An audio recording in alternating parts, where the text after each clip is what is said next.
আপনি যদি হিন্দু হন তাহলে ভিডিওটা স্ক্রিপ করে যেতে পারেন, আপনার সাথে কোনো কথা নেই।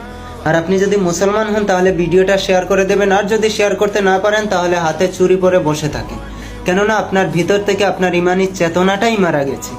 এই কুত্তার বাচ্চাটা আমাদের বাংলাদেশের, এর আমাদেরই 95% মুসলমানের দেশের ভিতরে আমাদের পবিত্র আল কোরআনকে পায়ের নিচে রেখে অপমান করছে, অবমাননা করছে। আর এটা দেখার পরেও যদি আপনার রক্ত গরম না হয় তাহলে আপনি কোনো মুসলমানই না। তোর জন্য একটা কথা বলে, কুত্তার বাচ্চা, তোর মরণের ঘন্টাটা বেজে গেছে।